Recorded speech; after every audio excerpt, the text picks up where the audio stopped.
ఎలా ఉన్నారు? బాగున్నారా? నేను బాగున్నానండి. మంచి వాసన వస్తుంది, చాలా చాలా మంచి వాసన వస్తుంది, చాలా మంచి ఫ్లేవర్ వస్తుంది. అదిరిపోయిన కూర, అదిరిపోయింది. ఏం కూర అనుకుంటున్నారా? రొటీన్ కూర అయితే కాదు, చాలా రోజుల తర్వాత చేసి ఉంటాను. చాలా చాలా ఇదైతే నేను ఫస్ట్ టైం చేసానేమో, నేను చేసి ఉంటాను, నాకు గుర్తులేదు నేను చేశానని. నేను ఎక్కువ మంచూరియా అలా మంచూరియన్ ఫ్రై అలా చేశాను కాలీఫ్లవర్తో. ఇవాళ మాత్రం నేను కాలీఫ్లవర్తో గ్రేవీ కర్రీ చేశాను. చక్కగా శనగలు వేసుకొని చేసుకున్నాను. యాక్చువల్లీ బఠానీలు వేస్తారు, బట్ నేను శనగలతో రీప్లేస్ చేశాను. అలాగే బంగాళదుంపలు వేసి నేను ఒక మసాలా పౌడర్ చేశాను. సో లాంగ్ వీడియోలో చూసేసింది ఈ షార్ట్ వీడియోలో చెప్పడం చాలా కష్టం, బికాస్ టైం అయిపోతుంది. కాబట్టి లాంగ్ వీడియో తప్పకుండా చూడండి, చేసుకోండి. చాలా చాలా టేస్టీ అయినది. పూరీలోకి బాగుంటుంది, చపాతీలోకి బాగుంటుంది.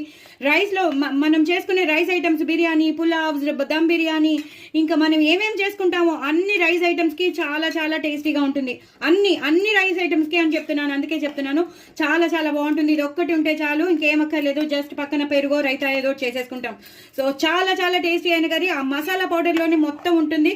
ఆ మసాలా పౌడర్ మీరు చేసి పెట్టేసుకుంటే మాత్రం మీరు నెక్స్ట్ వేరే వేరే కర్రీస్కి, సొరకాయ మసాలా కానీ, దొండకాయ మసాలా కానీ, వంకాయ మసాలా కానీ, మీరు ఏ మసాలా కర్రీస్ చేసుకోవచ్చు. టమాటో కూడా మనం చేసుకుంటాం, టమాటో కుర్మా చేసుకుంటాం కదా, అప్పుడు కూడా మనం ఇలా చేసేసుకోవచ్చు. జస్ట్ ఆలూతో చేసుకుంటాం కదా, అలా కూడా మనం చేసేసుకోవచ్చు. బట్ మనం కావాల్సింది మాత్రం ఆ మసాలా మాత్రం డ్రై రోస్టే చేసుకోండి. నీళ్లు పోసి కానీ అలా చేసుకోవద్దు, నూనెలో వేయించి కానీ చేయొద్దు. నూనెలో వేయిస్తే మాత్రం ముక్క వాసన, స్టైల్ వాసన వచ్చేస్తుంది. అలాగే నీళ్లు పోసి పేస్ట్ చేసుకుంటే అది ఒకటి రోజు ఉంటుంది కానీ నెక్స్ట్ డే ఉండదు. అంటే 2 రోజులు ఉండొచ్చు కానీ ఆ మంచి ఫ్రెష్నెస్ ఉండదు.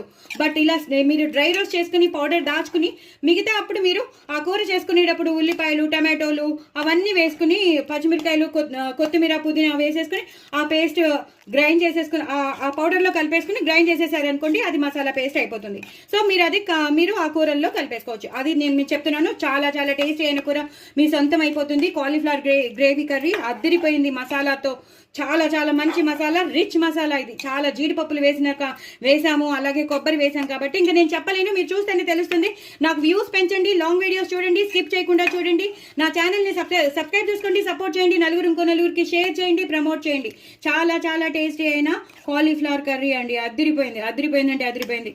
తప్పకుండా తెప్పించుకోండి, పూరీలు చేసుకోండి, చపాతీలు చేసుకోండి, లేదా మంచి రైస్, వేడి రైస్తో బాగుంటుంది, అలాగే పులావ్స్తో బాగుంటుంది, బిర్యానీస్తో బాగుంటుంది. ఇంకా నేను చెప్పలేను, చాలా చాలా బాగుంటుంది.